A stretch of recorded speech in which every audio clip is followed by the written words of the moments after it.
Yeah, first of all, we love sociocracy, so don't get too confronted with our headline. We want to talk about why we moved from sociocracy to holacracy and what reasons was behind this decision. I'm Leif, and I'm Michael. Yeah. And we are from Europace, and we want to give you a brief overview of what we have for the next minutes. So our agenda looks like the following.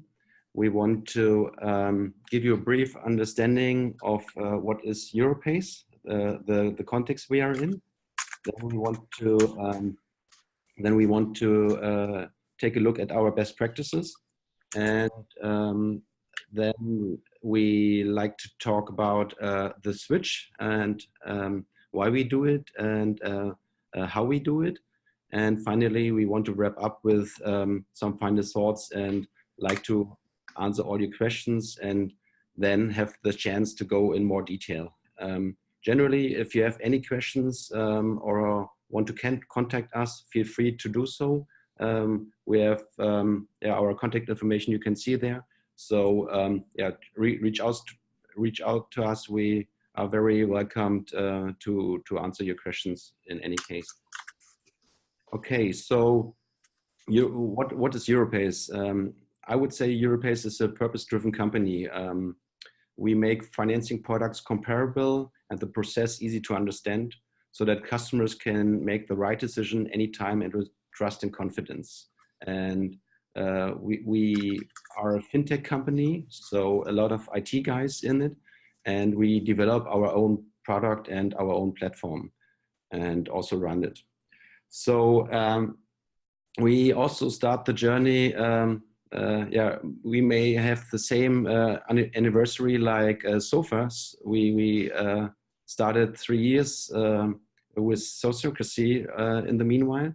But in 2006, we were a small company with about, I would say, 30 people. And in 2006, we start using agile software development best practices. And we started with Scrum and then using Kanban and a lot of methodologies that you use in agile software development. And so we have a system which empowers people a lot, but more or less only on the team level. And in 2015, we adapted the agile practices also on the organizational level. And at this time, we were more than 4 units, and each unit consists of roughly 10 to 40 people. And each unit built his own way in adapting these practices towards the organization. So we have one unit we are from that uses Sociocracy starting 2015. We have other units who tried holacracy and also other units who tried something completely different. We had a lot of autonomy and as you might guess, low company-wide alignment, which wasn't that good. So in 2018, we consolidated our efforts and bring it to 2 systems. We used holacracy for all parts except for the unit who uses Sociocracy. And in 2019, so just a couple of months ago, we, the sociocratic unit, want to switch to holacracy. So it's more like a grassroots thing and not a top-down decision. We want to be part of the rest. So Michael will now give you a brief overview of how our company is structured. You have a depiction of our circle structure. We are about 170 people in our company. And here you have the view from the top circle, depicting several organizational circles, targeting aspects like marketing and people's. And there's also a product development circle, which is highlighted blue. This is where most of the magic happens. There is about 3/4 of our company situated in this circle. And as Leif mentioned, the whole company, since 2018, the whole company is holacratic, but our unit is sociocratic, and our unit is the green circle you can see there. And this is the team Leif and I work in. And we started with about 12 people back then and are now about 32 people. This picture might be dead or frozen. However, our circuit structure is quite alive and we are changing a lot. And yeah, if you have any more questions regarding the structure, ask later on. I don't want to go too much into detail. So rather, I would like to share some best practices we developed over the last couple of years working with self-organization. And the first one is that we use a lot of tools that support our work. For example, you just saw that we had the circuit structure depicted with a certain tool that is called holacracy. We use this to visualize our circuit structure, but also to make sure and give transparency in terms of people can look up purposes of certain circles, of roles. You can look up domains and accountabilities so everyone can see the current state of the system.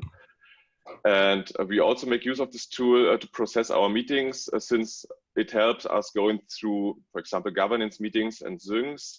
It's quite structured. And in the end of the meeting, it also summarizes the outputs of this meeting and makes them available to others. So it's also a lot about transparency.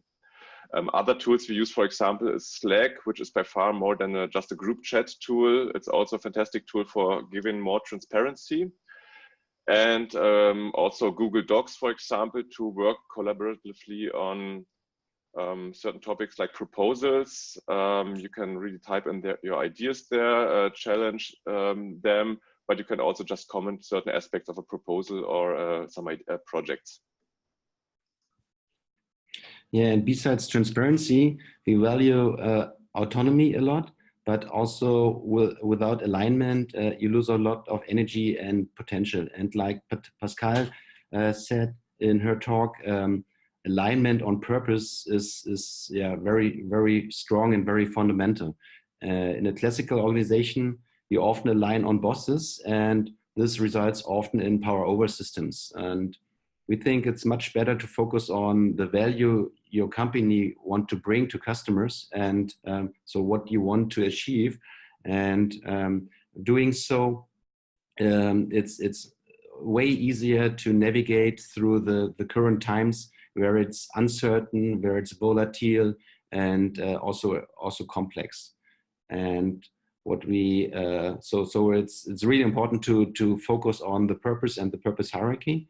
What we also think is very valuable, that as we grow in size from a small team like 10 people to a unit with 30 people, that the classical decision making with consensus can't work anymore. So everything does not scale for us, and it's time consuming, and it often reduces the quality of your decisions. So what we found, especially also with the consultant C of TED, is that consent is very, very powerful, and we like it a lot.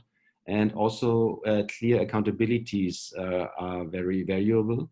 If you have these two in mind and set up, then it is possible to focus on your role, on your decision making, and you start or you do not need any longer to care about everything, and you let loose, and you can build and get trust while doing so.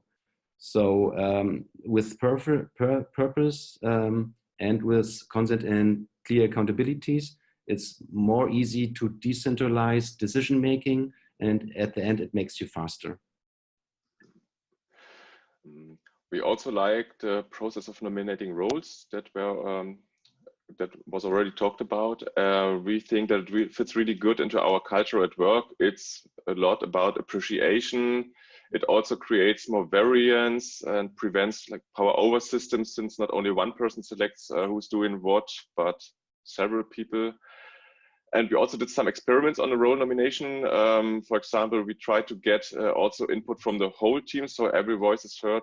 So we offered Google Forms where other people could input their information they had, who would they nominate and why. And this is kind of an implementation of collegial consultant. Yeah, it worked quite good at the beginning, but somehow it's seldomly used right now. Another thing we are experimented a lot with is role reviews. Like if a role has a term of 6 months, you have a role review in half the time, so 3 months, where you can give feedback to people how what's working good in the fulfillment of the role and where they have some potentials, for example.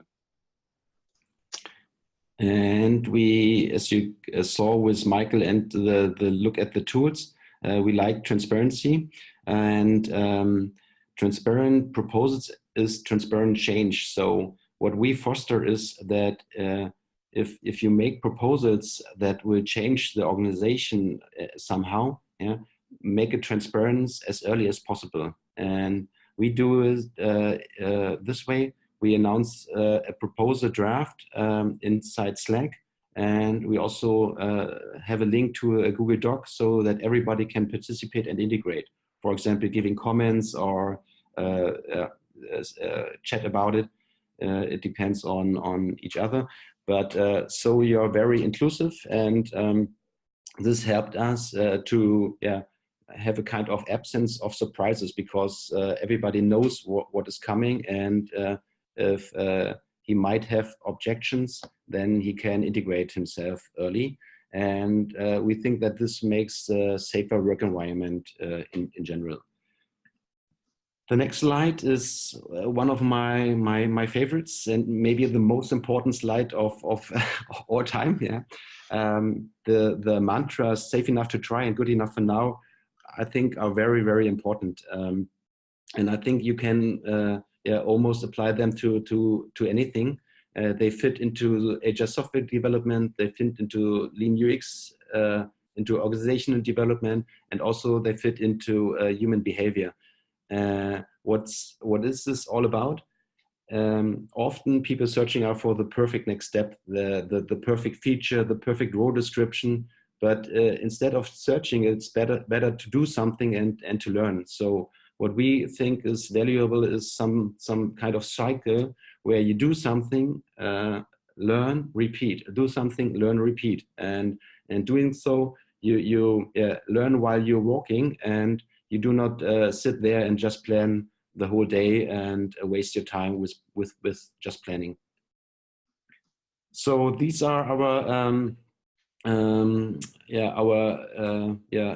highlights, and but we also have some lowlights, and we encountered some problems in our work environment, and about the problems we want to talk right now. One, and I think the biggest issue is that if you have 30 people out of 170 people who are using a different system, and all the others using another one, it resulted in a them and us thinking. And for us, it felt like Sociocracy was the Gallic village, and this is something which is not inclusive. And so we thought about, hey, we need to do something. And also, it is obvious that maintaining two systems with training, coaching, consulting, and all that takes more effort than necessary. Even if both systems are very similar in our point of view, the people, and all people, not just the 30, needs to know the differences, because we also work across units. So all in all, the situation was counterproductive and also too costly. It's also really tough for us to get everyone on the same train. For us, Sociocracy is a very free and shapeable system, because you only have these principles that guide you. However, we have a lot of people that are new to this topic, or they just don't have that much experience. And when asking questions about how to act in a certain situation, the answer is mostly, it depends, which is kind of frustrating and confusing at the beginning. And so far in our team, we are about 3 people with a deeper understanding of sociocracy. And for us, 3, it would be really energy and time. It is and was really energy and time consuming to establish and maintain the knowledge of sociocracy for everyone, and to create examples, principles, rules, guidelines, and so on, so that people can navigate more safely. We could just, weren't able to manage this. We have a job next to it as well. And so that training, coaching, and so on was not that easy for us to offer.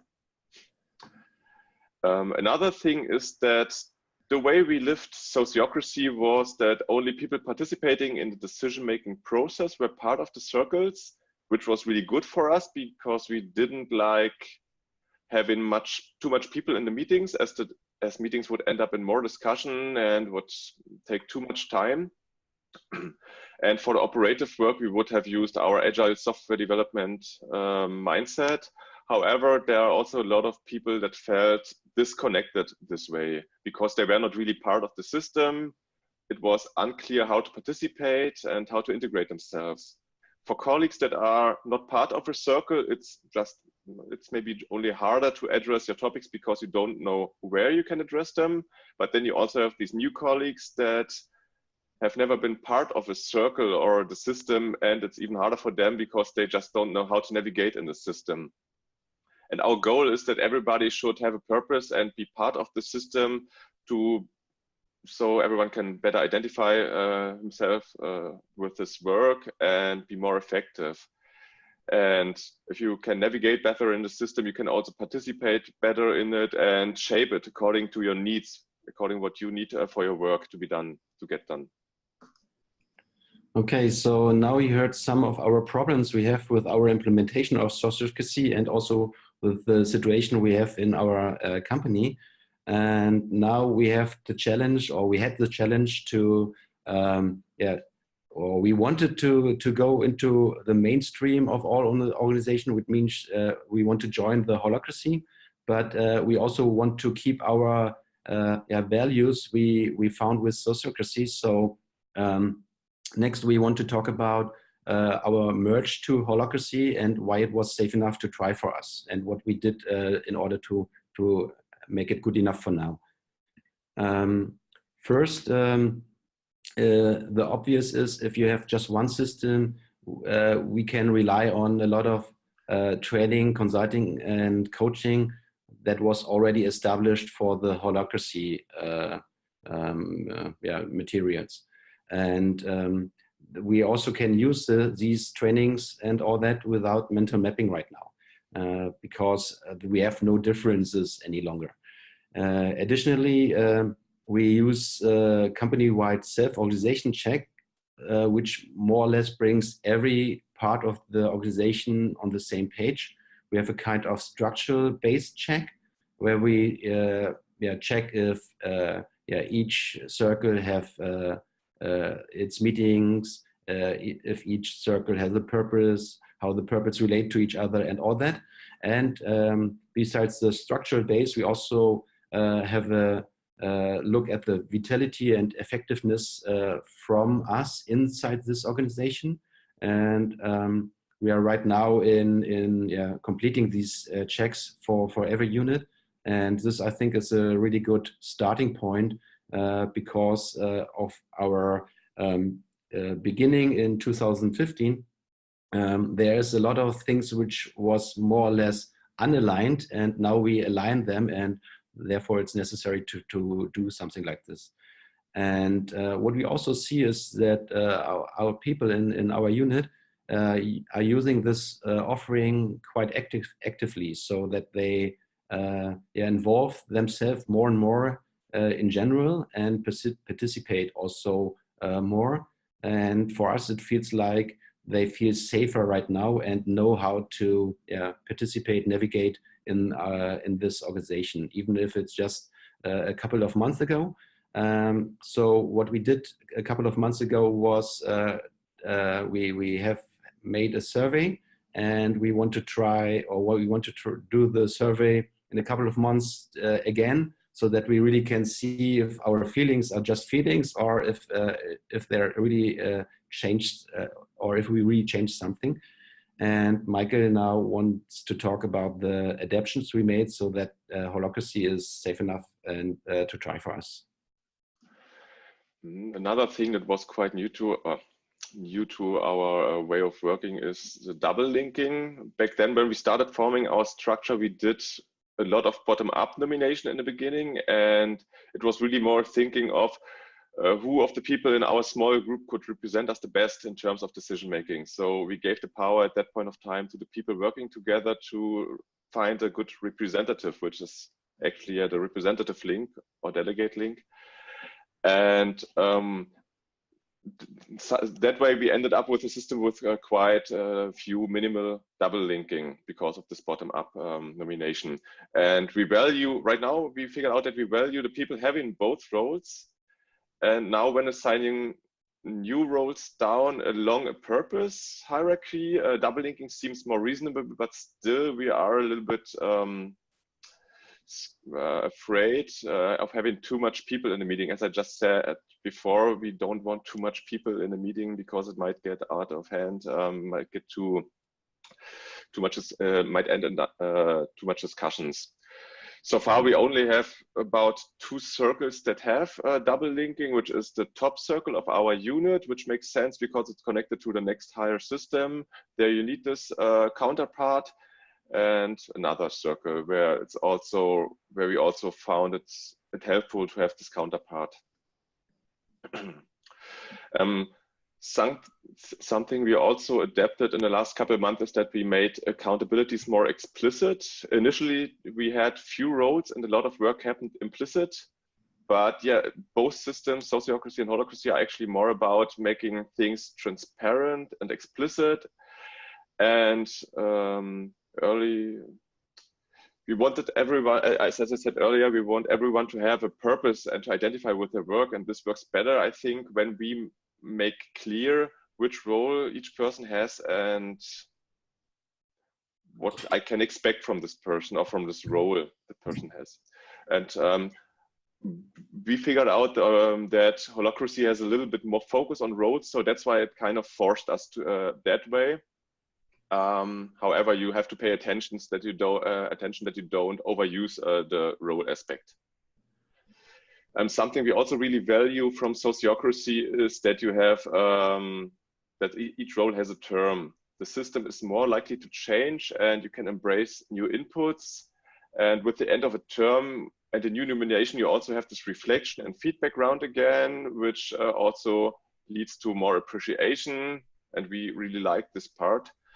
And with the time aspect, it makes it also more easy to switch roles instead of having a burden to maybe force someone into a role. He can also say, okay, it's only for 6 months. Maybe we can also shorten the term for 3 months. It's more likely that there will be acceptance from the one taking this role, and it's less likely to have objections. So it's always more into good enough for now, safe enough to try. And you also enable other people to evolve into new directions because now another person can take this role and not always the same one. Some point where we also want to differ from the default holacracy is that we would like to use consent for role assignment. So that is for all roles. In holacracy, it's more like only the core roles like secretary and facilitator are nominated in the circle. The rest is elected or selected by the lead link. However, we really like to assign roles within the group. It feels less like a power over system. And yeah, that's something we don't want to have. And group assignment also leads to a wider input, more appreciation by this feedback again through the group. Yeah. Mm-hmm. Okay, so before we head over to your questions, we would like to share some final thoughts. For us, having just one org system makes totally sense. And even if you use holacracy, you can have different flavors through the conscious use of policies. So as you can see, especially with the last 2 slides Michael told, we put this in policies. So we establish this in holacracy, and therefore we make it very safe for us to use holacracy. And we haven't the feeling that we lost too much. And nonetheless, independent of which system do you use, the factor human needs to be addressed in any case. So we think this is very, very important. And having many dependent roles, this might be an outcome or a fear from us. If you create too many heads and too many roles, and if they are too dependent to each other, then it seems more like you designed another micromanagement system. So generally, I think it's valid to say a fool with a tool is still a fool. So I think it's really important to be conscious and to be clear of what you want to achieve. And it's more important what you want than the tool you use. So for us, holacracy is stretchy enough to make us feel they are safe. And that's it. And now we like to hear your answers. And maybe this one will be challenging, but I would say we do it with audio, or do we hand over to the chat? I see there's also some chat going around. Sorry for not being there. Catch up on that. I think with 64 people, I think it's safe enough to have people ask questions by unmuting themselves. Okay. I think it should work. Do you guys want to stop sharing the screen? So, all right. How do you decide to switch to holacracy? This is, we have inside our sociocratic unit a circle who was responsible for the organizational support. We called it DDIS, Deep Dive into Sociocracy. Now it's called Deep Dive into Self-Organization. So the acronyms we didn't change. And this in this circle we discussed the topic, and then we also did a public proposal so that everybody in the unit saw or could see and could participate, and could also see the reason behind. And then we also have an all hands meeting where we asked everybody about our plans and if they have what are their feelings. And so the decision was made.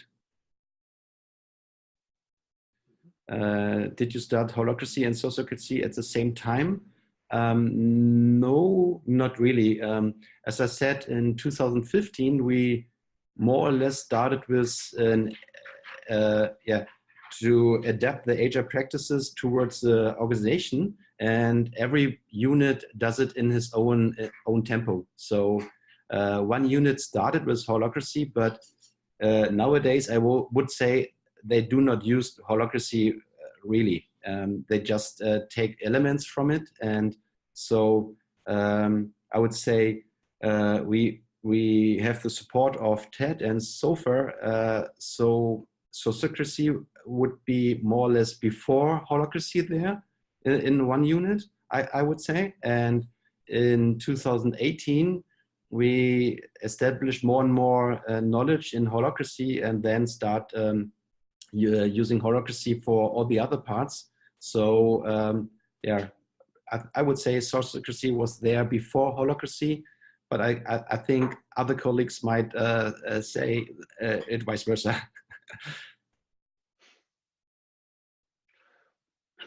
How would you make roles visible? As Michael said, we use Holar Spirit. This is a tool where you see every role, and you also see which person is assigned to a role, and there you can look it up, and with this it's visible anywhere and everywhere in the world. Next question, how it works with the nomination for a role. Can I nominate any person in the whole organization? Basically there's a role, and then you usually end up nominating any person you want out of this organization exactly. Yeah, that's, and but afterwards it's chosen by the, or it's consented by the circle itself, who's really chosen in the end, or who's elected. I hope that makes sense. Next question with holacracy is easier than sociocracy. I think the point is more or less, we have had a situation where people were not connected, and I think it doesn't depend on if you use sociocracy or holacracy. It's just the fact that people were not connected. And to make this clear, I think it is important to connect everybody. And this is something we learned on our journey, that our first implementation to separate more or less the organizational part and the working part wasn't that good decision. It worked quite a while, but at the end and with the growth of our unit, that doesn't work out any longer. So we have to connect them either in sociocracy, and it's possible, or in holacracy.